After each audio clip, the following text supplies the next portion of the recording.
একটু কথা বলি। এই যে দেখেন, এই যে মুরগি টুরগি নিয়ে ওনারা শ্বশুরবাড়ি চলে যাচ্ছেন, মানে কেন কেন যাচ্ছেন? পানি ভাই, ওইদিকে অনেক পানি, মানে ঘরে পানি উঠে গেছে। দর্শক, এ হচ্ছে 7 নং বামনী ইউনিয়নের 1 নম্বর ওয়ার্ড। এখানে দেখুন যে শামসুন্নাহার উচ্চ বিদ্যালয় এটি। এই বিদ্যালয়টির সামনে একদম পুরোই পানিতে ভর্তি হয়ে গেছে, মাঠটি কিন্তু পুরোই প্লাবিত। এখানে যেই বিদ্যালয়টি দেখতে পাচ্ছেন যে আপনারা, যে শামসুন্নাহার উচ্চ বিদ্যালয়, সেইখানে একদম পুরো প্লাবিত। এবং এই যে পাশ দিয়ে যেই সড়কটি রয়েছে, এই সড়কটিও কিন্তু একদম পুরা প্লাবিত হয়ে গেছে। এখানে সামনের দিকে মনে হয় আরও পানি, আমি যেটা দেখতে পাচ্ছি। তারপর আমি একটু যাওয়ার চেষ্টা করি। আচ্ছা, এই যে দেখেন এখানে যে বাড়িগুলি, এই 7 নম্বর বামনী ইউনিয়নের 1 নম্বর যে ওয়ার্ডটি রয়েছে, এখানে যে বাড়িগুলি, এগুলি কিন্তু প্লাবিত হয়ে গেছে। কিছু কিছু বাড়ি অলরেডি প্লাবিত হয়ে গেছে, যে দেখতে পাচ্ছি এখানে। এখানে এই যে দেখেন প্রচুর পানি। এই যে বাড়িতে দেখেন, এই বাড়িতে কিন্তু পানি ঢুকে গেছে। এবং এদিকে কোথায় কোথায়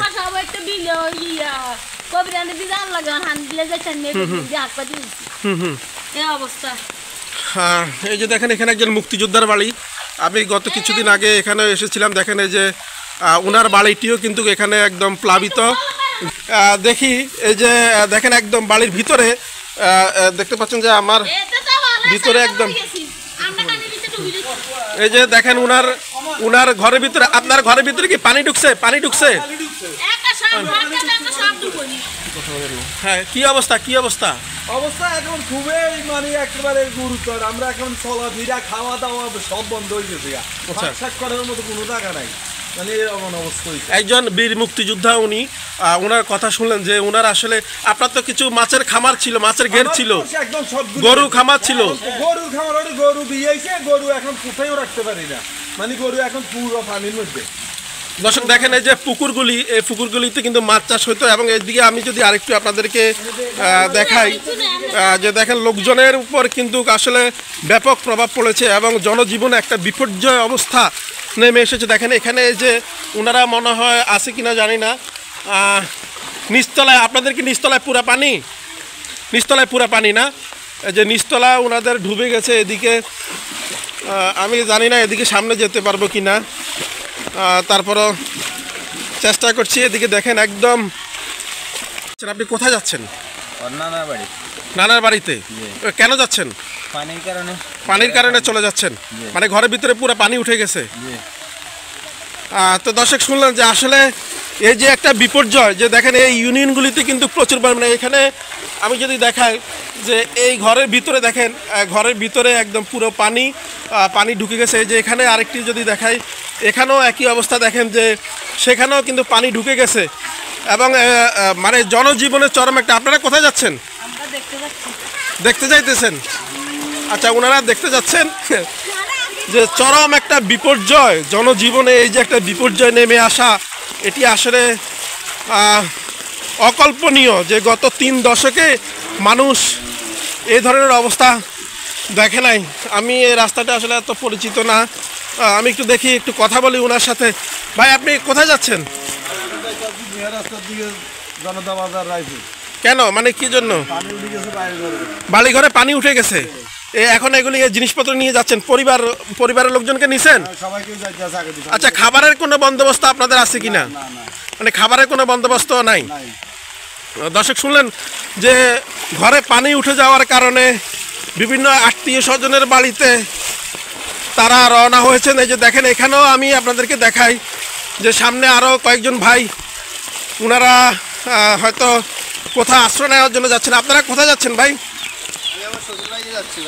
একটু কথা বলি। এই যে দেখেন, এই যে মুরগি টুরগি নিয়ে ওনারা শ্বশুরবাড়ি চলে যাচ্ছেন, মানে কেন কেন যাচ্ছেন? পানি ভাই, ওইদিকে অনেক পানি, মানে ঘরে পানি উঠে গেছে। এই বাচ্চাটি কি আপনার? মানে এখন কোথায় যাবেন এখন আপনারা? আচ্ছা, আশেপাশে যে স্কুলগুলো আছে, যদি এই স্কুলগুলো খুলে দেয় তাহলে কি আপনাদের জন্য সুবিধা হবে না? হ্যাঁ, সুবিধা হবে, মানে থাকার জন্য মোটামুটি আপনাদের সুবিধা হবে। দর্শক দেখেন, এখানে অনেক মানুষ, তারা এই মুহূর্তে ঘর ছেড়ে তারা কিন্তু চলে যাচ্ছেন বিভিন্ন আত্মীয় স্বজনের বাড়িতে, যেখানে এখনও প্লাবিত হয়নি যে জায়গাগুলো, সেদিকে তারা যাওয়ার চেষ্টা করছেন। এবং দেখতে পেলেন যে আসলে বিভিন্ন যে তাদের যেই গৃহপালিত যে সকল পশু পাখিগুলি রয়েছে তারা সেগুলি নিয়ে এই মুহূর্তে তারা যাচ্ছেন বিভিন্ন আত্মীয় স্বজনের বাড়িতে। এবং আমি যে কথাটি বলেছিলাম যে একটু আগে আমি যেটি দেখিয়েছি যে মাছ যারা মাছ চাষ করতেন যে পুকুরগুলি যাদের ছিল সেই পুকুরগুলি একদম প্লাবিত, দেখেন একদম পুরা পুকুর এবং বাগান সব মানে একাকার হয়ে গেছে পানিতে টুইটুম্বুর। যে গত 3 দশকে এই ধরনের নজির সৃষ্টি হয় নাই বা এই ধরনের অবস্থা কেউ দেখে নাই। যে এই যে পাশে একটি কবরস্থান, এই কবরস্থানটির অবস্থা দেখুন, এখানেও একদম পুরা প্লাবিত। যে পুরো এলাকা অর্থাৎ এই ইউনিয়নের এই গ্রামটি পুরোই প্লাবিত হয়ে গেছে। এখানে এই যে আরও কয়েকজনকে আমরা দেখছি। আপনারা কোথায় যাচ্ছেন ভাই? রায়পুর যাইতেছেন?